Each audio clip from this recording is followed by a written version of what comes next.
मैं अभी वहीं से लौट रही हूँ और हमने 2 दिन पहले वहाँ प्रेस कॉन्फ्रेंस की देहरादून में इस बेटी के लिए, और जब ये केस हुआ तब भी अनफॉर्चुनेटली मैं परिवार से तब मिल नहीं पाई थी, पर इसकी आवाज़ तब भी लगातार हम उठा रहे थे और तब से इस केस को बहुत क्लोजली हम मॉनिटर कर रहे हैं। बड़ा दुख होता है कि अभी हम किरण की लड़ाई लड़ रहे थे, अभी हमने सुप्रीम कोर्ट में जो अन्याय हमारी बेटी किरण के साथ हुआ उसके बाद बैक टू बैक अगर आप कहें तो हमारी बेटियों के साथ जो अन्याय की लड़ाई चल रही है, स्पेशली जो उत्तराखंड की बेटियां हैं, अंकिता भंडारी केस, फिर पिथौरागढ़ की जो बेटी है, छोटी सी मासूम बच्ची जिसके साथ बर्बरता हुई, उसके बाद उसके आरोपियों को अभी सुप्रीम कोर्ट ने बाइज्जत बरी कर दिया, जैसे कि हमारी बेटी किरण के साथ किया। किरण नेगी का केस शुरू से हमने देखा और इतनी लड़ाई किस तरीके से उत्तराखंड की बेटियों के साथ अन्याय हो रहा है, और सत्ता में जितने भी लोग बैठे हैं, चाहे वो बीजेपी के हो चाहे वो कांग्रेस के हो, वो कहीं न कहीं पॉलिटिकल माफिया बन चुके हैं और आम लोगों का हक मान रहे उनके हकों में डाका डाल रहे। ये आप लोगों का बहुत बहुत धन्यवाद।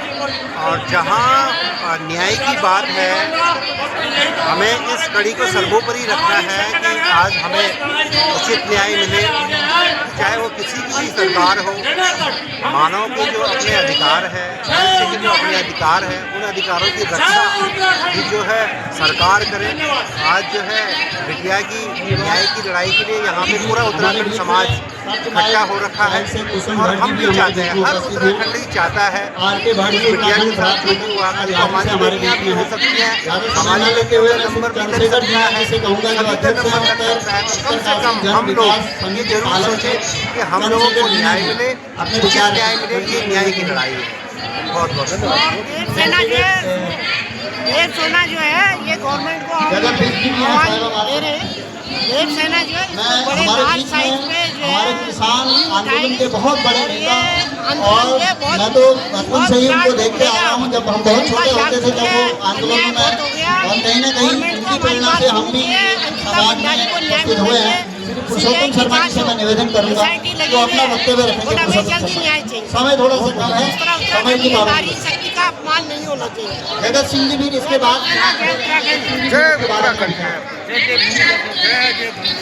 साथियों बड़े आक्रोश के साथ गवर्नमेंट के खिलाफ जो है धरना प्रदर्शन कर रही है।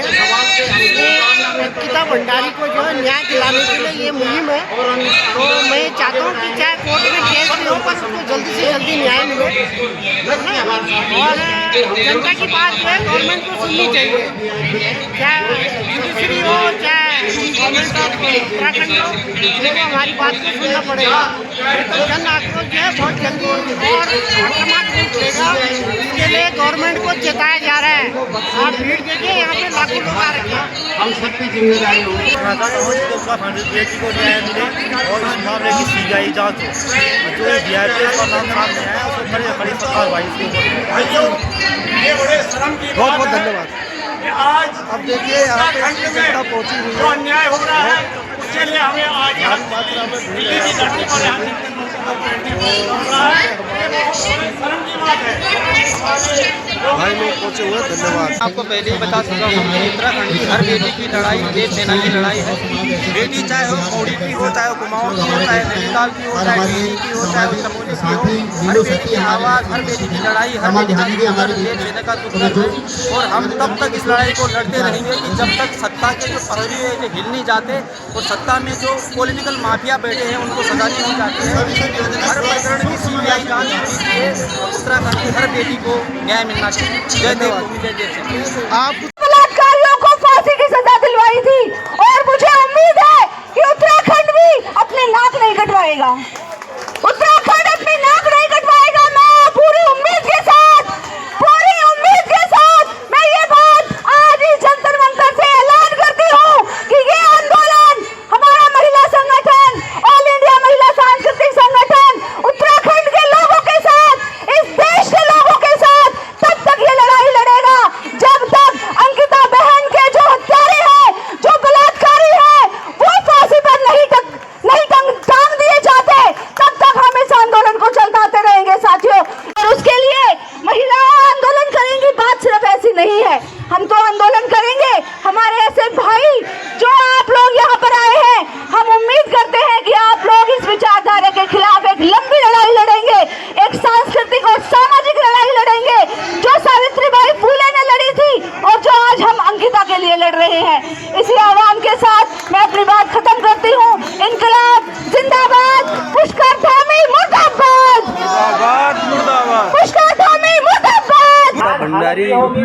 को न्याय दिलाने की आवाज़ को लेके कई संगठन आज यहाँ पे है।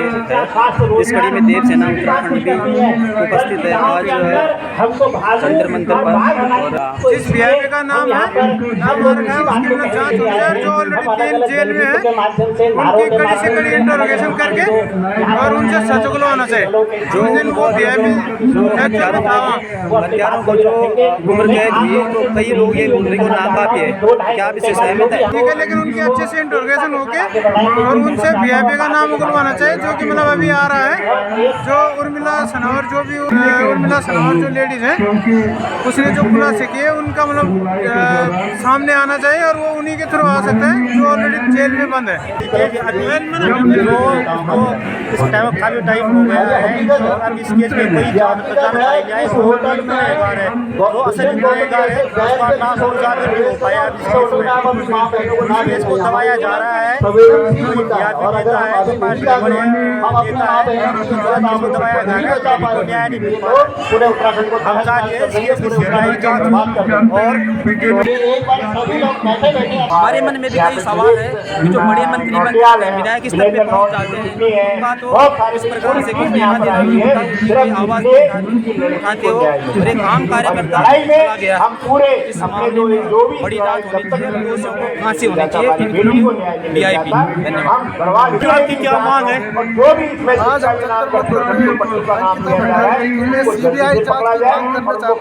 आज हमारे साथ है गढ़वाल विधानसभा के पूर्व अध्यक्ष अजय बिष्ट जी, और वो भी इस जनांदोलन में आए हैं पहाड़ की जो अकेले आवाज नहीं बन सकते, हम न्याय दिलाने की आवाज को लेके। तो आज हम उनसे एक सवाल नहीं सकते, यह आंदोलन कहाँ तक? आदरणीय बिष्ट जी, जैसे नया जन आंदोलन खड़ा हुआ है, दोबारा उत्तराखंड के घर घर गाँव से देव सैनिक और अनेक संगठन खड़े हुए हैं, आपको क्या लगता है कि जो नया वीआईपी का चेहरा है वो जनता के सामने आएगा और जो न्याय उत्तराखंड की कोर्ट ने दिया है उसको हर परिवार ने नकारा है, तो कुछ एक नया निर्णय क्या कोर्ट की तरफ से आएगा? वह डर कभी शोर नहीं करता, बहुत दूर तक जाने वाला है। की तरह धीरे फैलता है, प्रदूषण बनकर हमारी सांसों में उतर जाता है और एक दिन बता पूछे के बाद सीधे हमारे दरवाजे तक पहुंच जाता है। अपराध से अधिक घातक होती है, लोगों में पैदा कर रहा है और सरकार को चाहिए कि जनता को दूर करे और जांच को धन्यवाद देते हैं कि हमारी बेटी सुरक्षित है। हम ये मानते हैं और ये मांग करते हैं किसी और की बेटी नोची जाती है, कोई कहीं भी हो सकता है, राम राज्य में भी लोग गलत हैं, लेकिन उसको बचाना अपराध है, जांच होनी चाहिए। सामने फिर भी जनमानस की आवाज है। एक सवाल और मैं आपसे उत्तराखंड में जो है मुख्यमंत्री की खामोशी, कहीं ना कहीं वो खामोश है, वो क्या कारण हो सकता है कि मुख्यमंत्री ढंग से अपनी बात जनता के सामने नहीं रख पा रहे हैं? क्या उनके कहीं केंद्र का कोई दबाव नहीं है कि वीआईपी को बचाने के लिए? आज मुझे लगता है कि जहाँ तक जैसे बोर्ड का डायरेक्शन आए उसके और आशा है कि इसमें होना चाहिए। जो अपने लिए लड़ नहीं सकते, कितने बड़ा दबाव क्या है सरकार को, सीखने से पहले ही खामोश कर दिए सरकार को चाहिए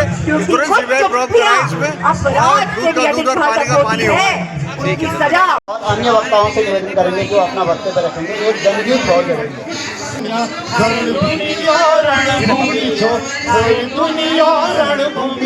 रण पे हम लड़ में गया भिला, हम लड़ में रोलो, हम लड़ गया भिला, हम लड़ में रोलो। नौजवानों को बेरोजगार कर दिया है, तमाम बेटियों को आज सड़कों पर लड़ाई लड़नी पड़ी इनके तमाम रेपिस्टों के कारण। यही हमारे संघ में भी एक भाजपा का मंडल अध्यक्ष था, उसका 14 साल की लड़की के साथ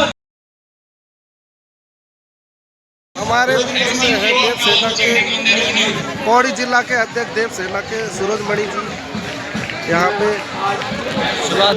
के प्रदर्शन में यहाँ पे पहुँचे हुए। हमारे देव सेना संगठन में 5 सदस्य यहाँ पर अभी है जो कि यहाँ पर पहुँचे हुए।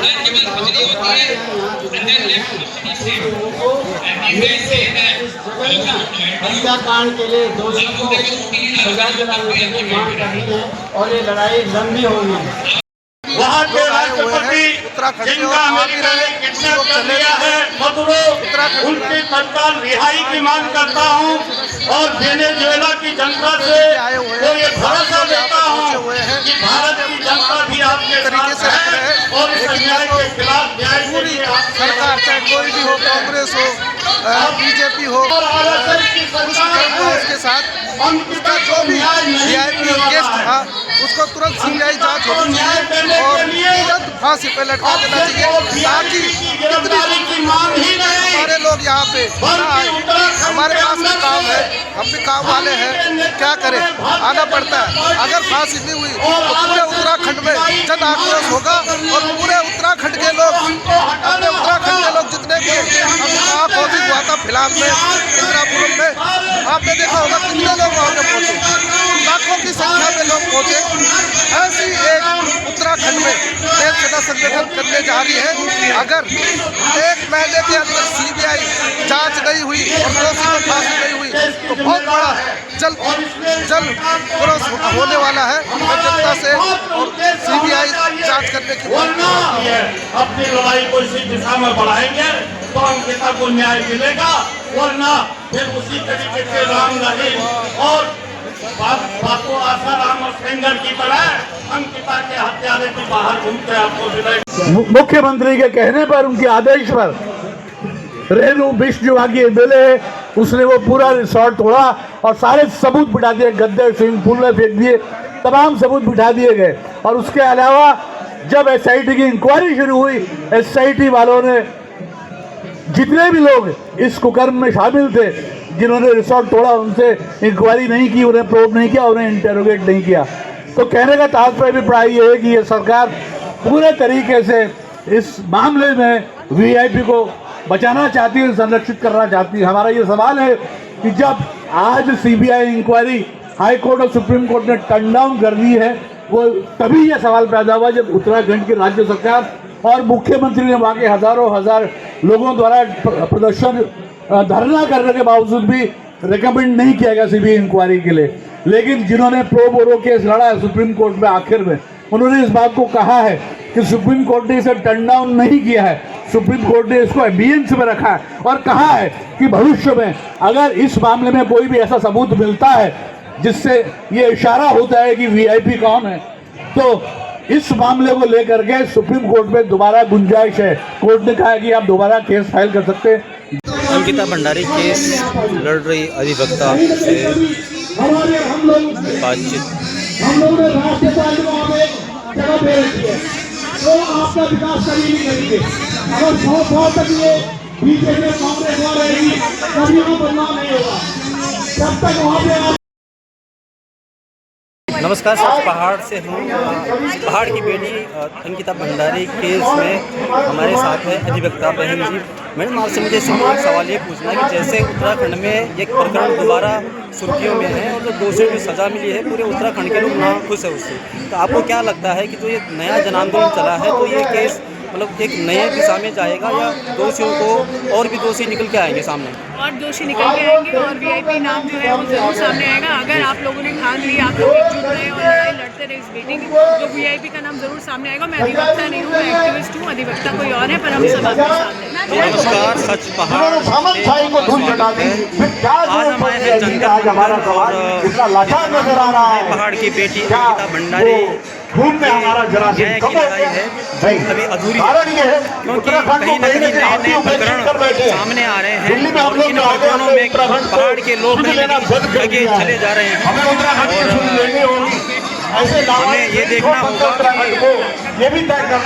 ये जन आंदोलन कितना बड़ा रूप लेता है और इसका क्या नतीजा आने वाले कल में निकलता है, क्योंकि कहीं न कहीं पहाड़ के लोग खुद को ठेला महसूस कर रहे हैं, क्योंकि पहाड़ में भाजपा और कांग्रेस जो है कहीं न कहीं एक सिक्के के दो पहलू हो चुके हैं। ये आप देखिए लोग अपने अपने तरीके से विरोध कर रहे हैं और अपना जरिया करने का मोटरसाइकिल वाला अंदाज उसके पीछे अपनी बेटी को बिठा रही है। कह रहे बेटा ऐसे आगे छोड़ दे, मैं पैदल आ रहा हूँ। ये पीड़ा, ये टिप्पणी की बात है।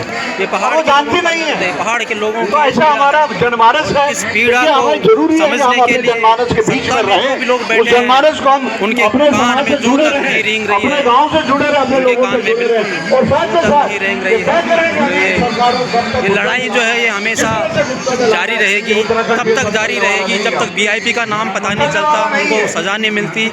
अंकिता भंडारी के कातिलों को जब तक फांसी नहीं होती, तब तक इस तरीके के जन आंदोलन चलते रहेंगे। और ये पहाड़ की बेटी है, तो अंकिता के लिए सभी एकजुट होकर सरकार के विरोध में आओ। जो सरकार सोई है उस कुंभकर्णी नींद को